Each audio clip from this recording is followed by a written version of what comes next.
Hello and welcome to Walk the Pod, your daily walking show where I take my podcast for a walk because I don't have a dog.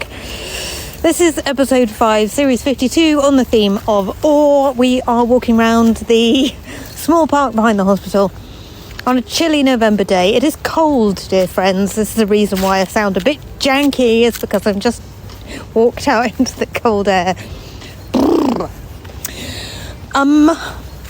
Welcome along. We're going to round up what we talked about on Awe all week because I feel like we've made a strong start with a lot of science, a lot of academic stuff on the topic. But happily, we've also got some of your thoughts on Awe. Hooray! Starting with these couple of voice notes from cross-border selector Nige.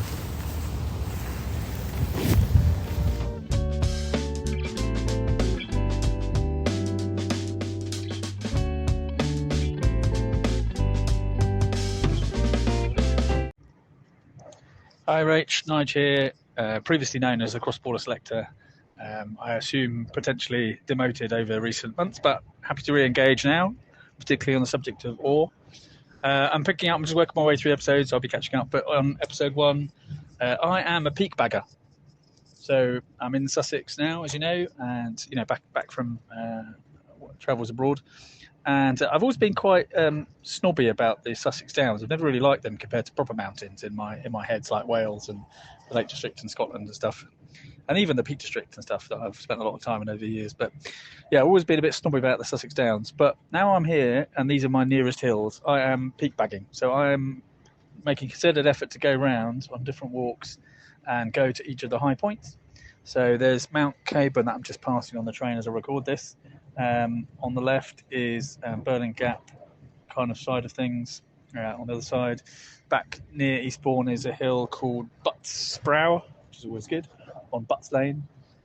So that's quite a nice peak with quite a lot of them around here, must be the geology, have what would you call it, like an indentation, like a dip.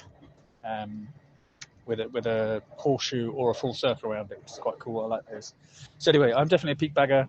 I had previously made sure that I got the 3 peaks. So for my 40th, I did Snowdon that I'd never done before, but I'd previously done Ben Nevis and Scarfell Pike in the past. So yeah, just wanted to share that. And thanks for the series. And yeah, the general theme is that, yeah, I absolutely love the awe that I get of being at the bottom of a big hill and then scaling that big hill.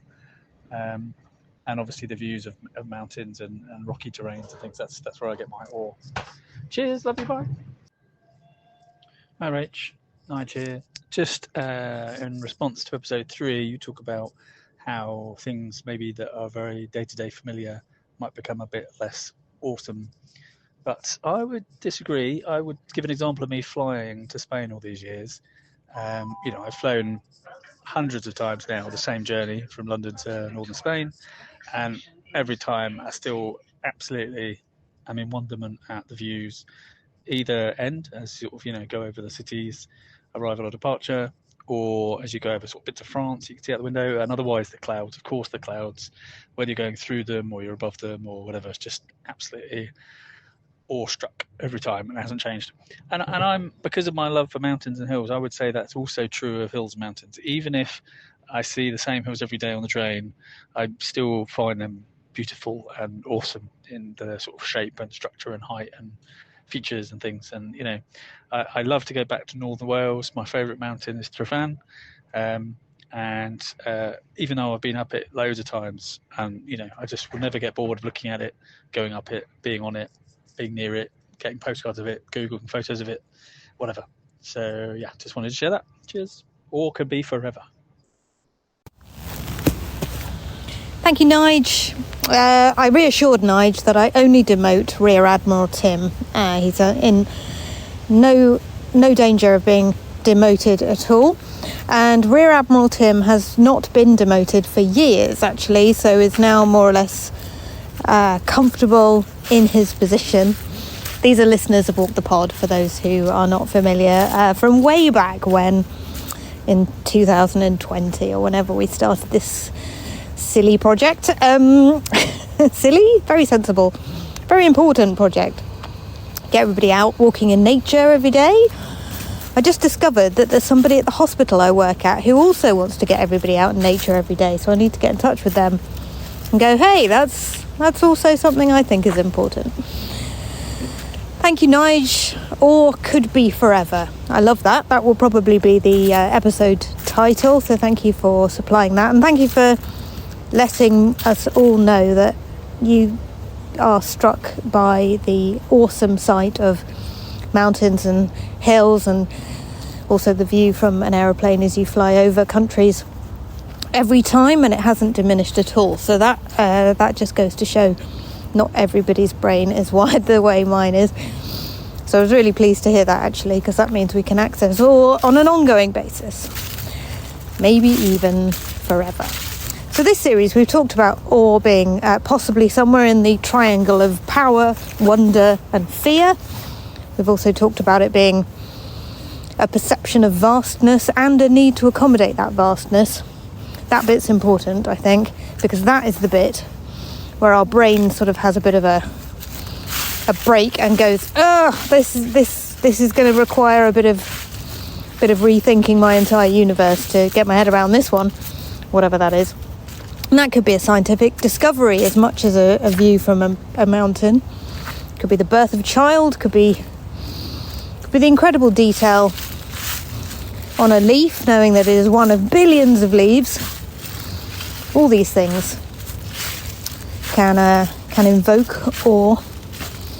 And it's been really interesting to think about it for a few episodes and try to understand what it is. And a bit like joy, it's a very transient emotion, and I think a bit like joy, it is also tinged with some slightly less positive feelings. So if we think that joy is always tinged with the transience of the emotion and how it will be over as soon as it started, or is tinged with a feeling of vulnerability, that we are so small in comparison to what we are seeing.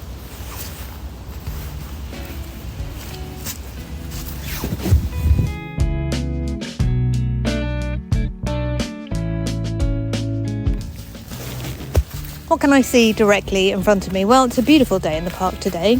It's not like yesterday where it was entirely clouded over. The cloud actually moved entirely by the end of the day, just before it went dark yesterday, and we had a blue sky in the end. And today we've got a blue sky with loads of white clouds scudded through it. There's a brief gust of wind has just gone tumbling over the grassy bit of the park, sending a spiral of pigeons up into the air.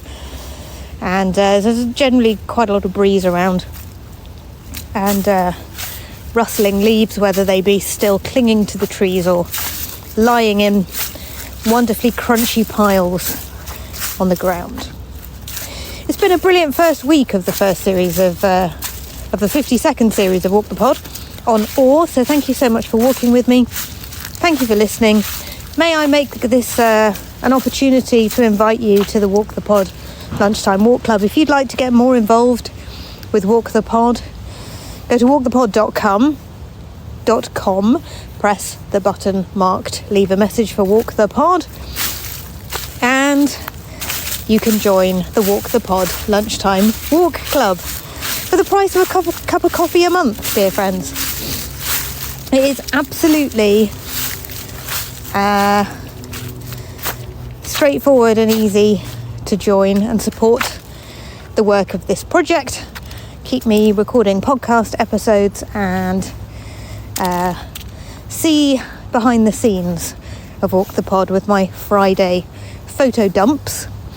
I have put a load of photos up on Patreon today, so if you want to see what I've been up to this week behind the scenes of the podcast, go to patreon.com/Rachel Wheely or walkthepod.com and press the button marked Join the Walk the Pod Lunchtime Walk Club, and help me get this message out to more people that a daily stroll is good for you.